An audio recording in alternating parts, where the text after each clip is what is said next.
You're listening to the For Climate Tech series on the Forward Faster podcast, providing bite-sized insights for climate tech innovators. Hello and welcome to Forward Faster's podcast. Today we have a wonderful group of founders and innovators with us diving into the AI and climate space. With me today I have Abhi from Fluix. Hey everyone. Daniel Cohen from UCharge. Hi there. And Allison Murray from Acuicy. Hello. So all of these folks use AI in their climate solutions that they bring to the table. The first question I have for you all is, how is your organization using AI to benefit the climate? So most of the time when people think of AI, people realize that it's a software. That piece of software runs on a computer, right? So anytime you ask ChatGPT a question, it runs inside a server inside a data center. What's interesting, and I'll make the caveat between how AI is used and how we use it, but what's interesting is our studies have come out, right? With generative AI, everyone using the internet, the usage on these servers inside data centers is only going to grow. The study shows, it was a UC Riverside study, that for every 20 to 50 queries you ask ChatGPT, it could use anywhere between 17 ounces of fresh water inside the evaporative cooling solutions used to cool down the servers. The way we're using AI is to battle that. You could think of Fluix as eco AI, where what we're doing is we're controlling and optimizing the HVAC systems, lighting systems, and water systems inside the data centers and buildings, the most critical buildings, to save energy costs and water resources for our clients. So to combat the overusage of all the generative AI that's being used in the world, our AI operates inside the data center to optimize the facility, use less energy, and optimize water resources as well. So you're almost using AI to kind of compete with AI on the climate sphere. Is that accurate? Yeah. So, obviously it's a big data problem. The climate issue is a big data problem. AI is going to be revolutionized in every sense. The way we acquire data, the way we analyze that data, the way we execute on that data. We're using AI to do just that, to solve the problem of overusage, to solve the problem of high energy costs for these data centers and critical buildings. So yes, we do use AI to solve the efficiency problem. Amazing. Daniel, how about yourself? How is UCharge using AI? So UCharge is a business where we're providing what we call smart reservations for electric vehicle drivers at public charging stations. So it's well known that public EV charging is a bit of a mess right now. It's congested, it's unreliable, and it's putting people off buying EVs and driving them as much as they could be. So we're aiming to make the experience for drivers better by giving them dynamic, tailored charging slots at a time and location that works best for them, and specifically tailored to the vehicle that they're driving. And it's also, on the other side, going to be transformative for EV charging operators, many of whom are not getting a good return on their investment, because we're going to be able to really optimize the utilization of their charging stations by, being smart about stacking the appointments, the reservations that drivers are making. And all of this requires quite a lot of computing power. And this is really where AI can come in, which is it allows us to crunch all the data that we're going to have about a car's state of charge, its charging curve, what the weather is like, what the location is like, what the charging hardware is like. All of this can be sort of all mashed together. And then we come out with a sort of a beautiful result, which gives the drivers what they need, which is guaranteed times when they can go and get their cars charged efficiently, gives the charging operators what they need, which is the reassurance that they're going to be used as efficiently and as maximally as possible. And all of that helps the environment by really making the experience of owning an EV much better, and making the experience of owning charging hardware much more profitable, which means that people are going to invest more in maintenance and more in building new infrastructure. So we're hoping, using AI as a tool, but overall to create a kind of virtuous circle where we just make the experience of EV driving better for everybody, which means more people want to drive EVs, which means we really begin to make a big dent in the greenhouse gas emissions that come from mobility. Yeah, and that is a lot of data to crunch for sure. And last, but certainly not least, Allison, I would love to hear what Acuicy does and how it uses AI in your day-to-day solutions. Yeah, absolutely. So Acuicy is really the first fully automated solution to help suppliers get to net zero faster. So we're addressing the big challenge of scope 3 emissions and how to reach out to thousands of suppliers to help them to reduce emissions at source. And that's what's needed to get to net zero. The way that we help them get to net zero faster is that we're using deep data and AI to generate really customized low carbon solutions for each supplier. And what we do is we give them the financial business case for each one of those options. So they get to see the clear ROI and emission reductions for a really wide range of options that are tailored to their business. So when we first started getting started on working on Acuicy about a year and a half ago, we realized that the first step was to build a really deep database of those low carbon solutions for a wide range of industries. So we did that using data mining, and now we're adding in a large language model to be able to build that deep database. So even just 3 or 4 years ago, this really would not have been possible for a very early stage startup like Acuicy to be able to tackle. We would have had to hire hundreds of people to manually read through text to pull this depth of data. The cost would have been impossible for us at that early stage without really significant investment. So we would not have been able to get to where we are as fast as we've been able to get to it without using that deep data and data mining and AI to be able to get us there. Yeah, I mean, that's the crazy progress of AI, I feel like, is it just moves, it feels like almost weekly. But, I have this sense that it's going to be kind of everywhere, but I don't see it everywhere quite yet. So my next question for you all, and this time I'll start with Daniel, and then maybe you can even reflect on how you integrated AI with your own company, but how can companies best prepare to integrate AI into their day-to-day operations? And I ask this question mainly because I feel like if you're not thinking about AI for your company in the future, you're maybe not going to be in such a good position in the future. So Daniel, again, the question was, how can companies best prepare to integrate AI in their day-to-day operations? Well, I mean, I completely agree that you can't not be thinking about AI. It's a bit like a few years ago, thinking it was a cool thing to be sort of, an internet company, when now, of course, everybody's connected to the internet, and that's just like water.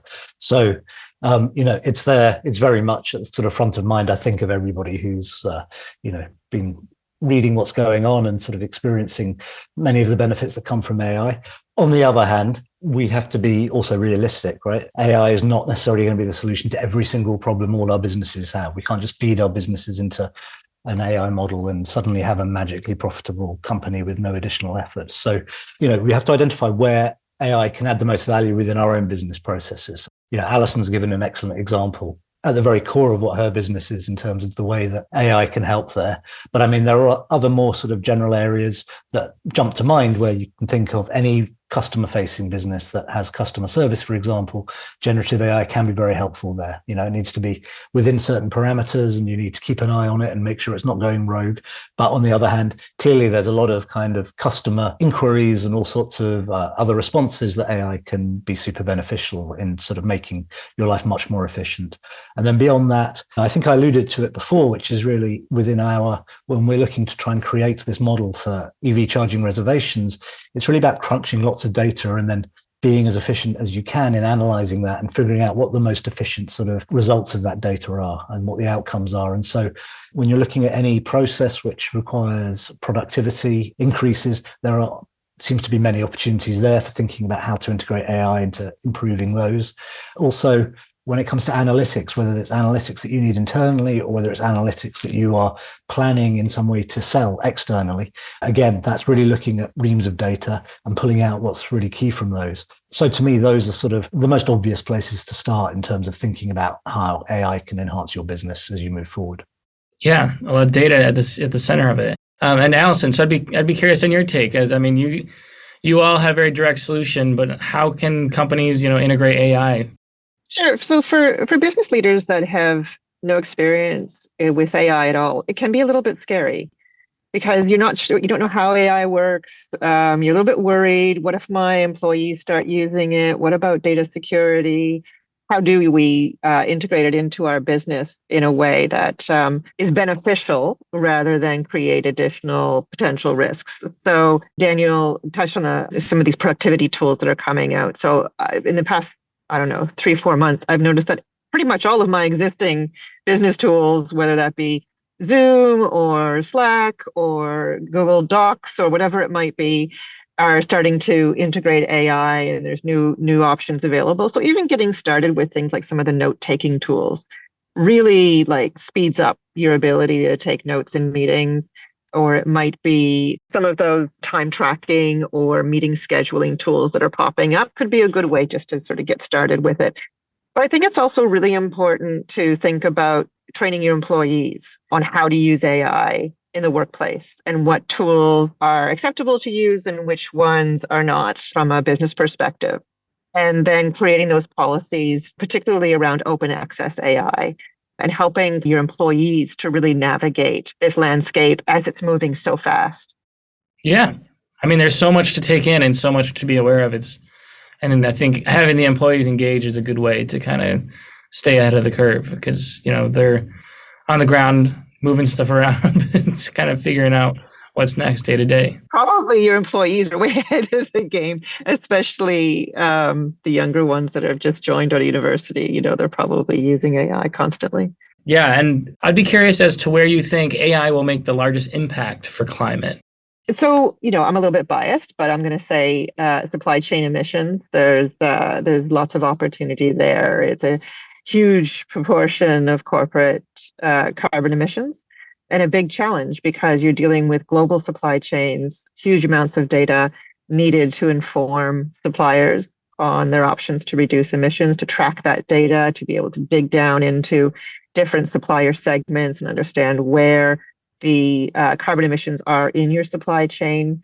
So lots of opportunities in supply chain emissions. But another area is really in climate risk modeling and forecasting. And companies in many countries now are legislated and required to report on climate change risk in their company. And so I think there's lots of opportunities there to use AI in that climate risk modeling and forecasting for companies to be able to help with their disclosures and to inform investors of how the climate risk is going to play out in their business, but also what steps they're taking to address it. Yeah, the modeling stuff is fascinating to me. Just the amount of data they can crunch into a projection is fascinating. I read an article this morning that there's a Google weather prediction project using AI that is vastly better than they've seen in the early kind of results for predicting weather patterns 10 days out. It's vastly better than any conventional weather prediction model, right? And so we're just at the beginning of these things, but clearly knowing what's happening with the weather, it's clearly directly relevant, I think, to potential benefits or dangers that you can spot when it comes to whatever is going on in the climate. So that's just a small sort of distinct way in which, I think AI overall, because it's so good, as long as you keep it within the right parameters, as Abhi was alluding to, in terms of being able to just crunch these huge amounts of data and give you much more efficient solutions. It's it's helpful for all of that. It's helpful for thinking more generally about how to reduce greenhouse gas emissions and improve energy efficiency. So I think all of those directly lead into helping with climate efforts, and that can come directly from AI. Yeah, would that be your climate impact answer, or where do you think that AI can make the largest impact for climate? Yeah, I mean, I think it's hard to judge exactly where it's going to make the largest impact, but it seems to me that, anything that will benefit from better analysis or more efficient analysis of all of the data that's out there, and that's something clearly that Fluix, Abhi's company, is doing right now within its own data center sort of vertical. Yeah, those new perspectives with that much data is key. So lastly, Abhi, what do you think? I know you, and again, you can totally be biased with this answer too, but where do you think that AI's impact will be most useful for climate? What we've seen is when climate comes about, I want to be the optimist in the room, right? And I think we're all optimistic. That's why we take this courageous bouts of creating companies. But now that's the power of AI, all this data. So you can get to the core of a root cause now. Before it was stuck in data noise. Now you can use AI with a combination of quantum computing to be able to crunch data much faster. So if you're boring through the Antarctic and you're trying to figure out what's the oldest piece of ice that you can bore to and what was climate like 200,000 years ago, you have a lot of that data there. But now you can use AI to crunch that data and figure out what the root cause is. So now with that data and that analysis, you can be able to figure out what is the next steps. And the bias of my answer is not just buildings, it's not just HVAC. Obviously, you have two amazing other entrepreneurs here, but it's the optimism that these tools are coming out. So we don't have to be negative about the climate anymore. We know what the data is there. We know how to crunch that data, and we can at least maybe not figure out all the answers, but we can at least figure out next steps. So that's kind of my answer on how AI can be used to affect climate. Yeah. And actually, this next question, I would be curious, just because of the nature of your company. AI does come with this extra water usage and energy usage that you kind of mentioned and referred to earlier. Do you think AI can get to a point where it's beneficial enough where it can outweigh the additional energy and water consumption? If it's rooted in the opportunity of business case study, we've seen it with especially our countries, and even Canada. If there's a business use case study where energy can be saved and adopted, first we got to solve the human imperative first, right? I think people are taking it the wrong case, right? We understand climate change is a problem. We understand that overusage is a problem, but humans will not adopt it unless it has a business use case. And us as entrepreneurs here, that's the first thing that we solve. So for data centers to become more efficient, there has to be a use case to save them money. First and foremost, make them more efficient, make them route that data and usage more efficiently across their data center. So I'm very optimistic that that can happen. But first, we have to show and validate the data that this energy can be saved. Our hypothesis is that, and for most of the data centers that we visited, is as these servers are ramping up because of the usage, everyone's using the internet, everyone's using AI, most of the HVAC systems, water systems, lighting systems inside these centers are being run in an overcooled scenario. So overusage is the biggest issue that we're tackling here. But if we can couple that with the business use case of saving people money, then we can get to the larger problem of climate. I love it. Thank you for sharing. Allison, I'd be curious of your take on this as well. Yeah, I guess the large language models in AI are incredibly energy intensive, and Abhi just talked about what the work that they're doing at Fluix from a data center perspective to make that more efficient and reduce emissions. But just in terms of when you're building a large language model, models with more parameters and training data generally consume more energy and more carbon. And so therefore, it's really important when you're building a large language model is to right size your model so that you're balancing accuracy in that model with the size and energy intensity of the model. So developers can do this by using only the most important parameters in their models and by emphasizing data quality over data quantity. So, not pulling in everything you could possibly pull in with your model, but really being specific about what data do you need specifically and just focusing on that quantity of data. So at Acuicy, we're developing what's called a domain-specific modeling language, and that's less energy intensive than just a general purpose language model. And that's one of the ways that we're trying to tackle the energy intensity issue. With all that being said and different advancements, what advancements do you foresee in AI technologies that would revolutionize our approach to addressing climate change in the coming years? Yeah, that's a big question. I mean, I kind of alluded to it before when I was talking about the weather prediction model that Google has. And I think, in terms of thinking more generally about climate modeling and predictions and what's coming down and what the impact of any changes are going to be, I think AI is going to be super helpful there. Yeah. Abhi, I'd be curious too. What do you foresee in the future of AI as it relates to climate or just in developments in general? I'll be a little bit more selfish in this answer. And I appreciate, just being on this podcast and learning of more use cases and different lenses. But my selfish answer is I think we're on the forefront of that, right? It's a multifaceted problem that we're using multiple models to come through. And one of the models that I'm really excited to share about is, you have DALL-E text to image. You can take text and then become an image. You have a Runway. You can take text and make a video. What we're thinking of bringing into the marketplace is text to optimization.